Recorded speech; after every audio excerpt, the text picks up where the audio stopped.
आज हम आपको हिंदी में वचन के बारे में बताएंगे।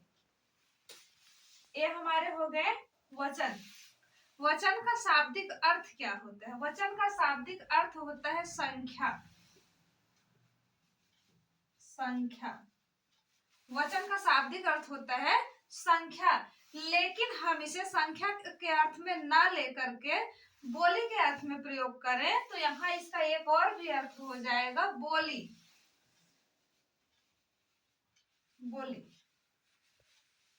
तो वचन का शाब्दिक अर्थ हुआ संख्या या बोली, लेकिन हम इसे हिंदी में बोली के अर्थ में प्रयोग नहीं करते, बल्कि हम इसे संख्या के अर्थ में प्रयोग करते हैं। परिभाषा, जैसे वचन की परिभाषा, संज्ञा सर्वनाम के जिस रूप से यह ज्ञात हो कि यह एक के लिए प्रयोग हो रहा है या एक से अधिक के लिए प्रयोग हो रहा है तो उसे हम वचन कहते हैं। संज्ञा अथवा सर्वनाम के जिस रूप से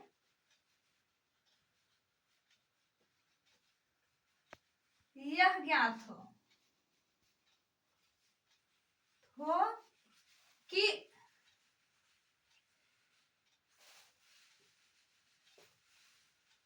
यह एक के लिए या एक से अधिक के लिए प्रयोग हो रहा है उसे हम वचन कहते हैं। वचन कहते हैं। हिंदी में वचन के दो भेद होते हैं। पहला हो गया एक वचन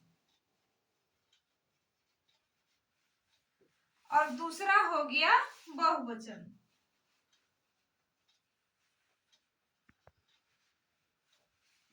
ये हमारे वचन के हो गए भेद, एक वचन और बहुवचन। अगर आपसे कोई पूछ लिया कि हिंदी में वचन कितने प्रकार के होते हैं तो हिंदी में वचन दो प्रकार के होते हैं। पहला होता है एक वचन और दूसरा होता है बहुवचन।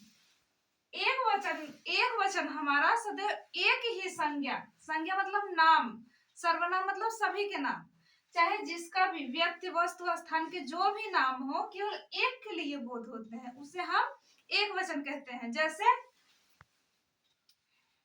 लड़का खेलता है,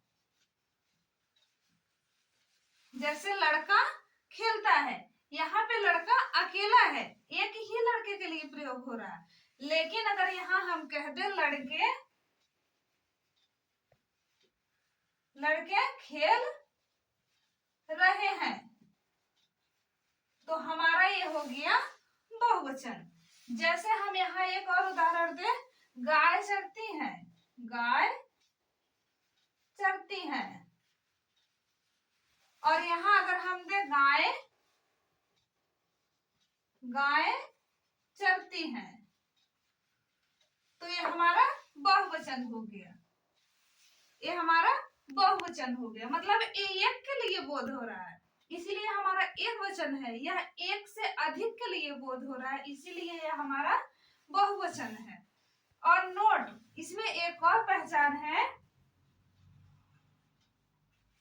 व्यक्तिवाचक, द्रव्यवाचक और भाववाचक के सदैव बहुवचन नहीं बनते हैं, ये सदैव एक वचन में ही प्रयोग किए जाते हैं। द्रव्यवाचक,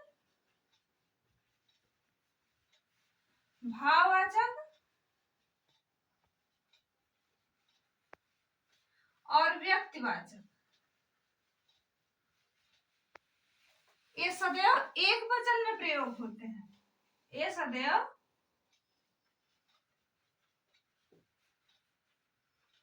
एक वचन में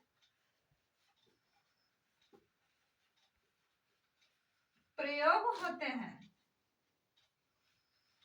इसके बहुवचन नहीं होते हैं।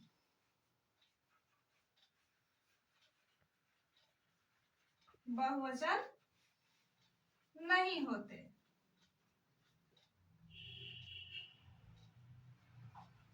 जैसे हो गया राम, राम हमारा क्या हो गया, व्यक्तिवाचक संज्ञा हो गई, एक व्यक्ति का बोध करा रहा, लेकिन हम इसको बहुवचन नहीं बना सकते, इसे हम रामे नहीं लिख सकते, ये हमारा सदैव एक वचन में रहेगा।